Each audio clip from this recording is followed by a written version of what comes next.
চট্টগ্রাম ৪ সীতাকুণ্ড আসনে বিএনপি মনোনীত ধানের শীষের প্রার্থী আসলাম চৌধুরী এফসি-এর নির্বাচনী প্রচারণাকে আরও গতিশীল করতে সীতাকুণ্ডে বিএনপির নির্বাচনী অফিসের শুভ উদ্বোধন করা হয়েছে।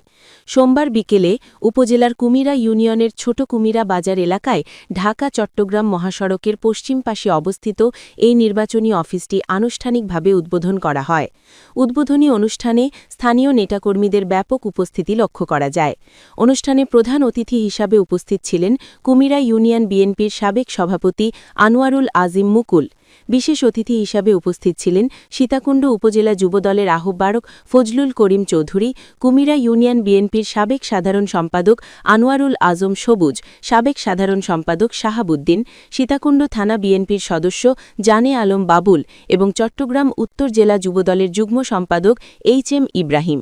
এছাড়াও উপস্থিত ছিলেন যুবদলের সাবেক সভাপতি এম হেলাল উদ্দিন, আনিস মাস্টার, নাসির উদ্দিন, ইব্রাহিম, মোহাম্মদ ইউনুস মিয়া সহ বিএনপি ও অঙ্গ সংগঠনের বিপুল সংখ্যক নেতাকর্মী।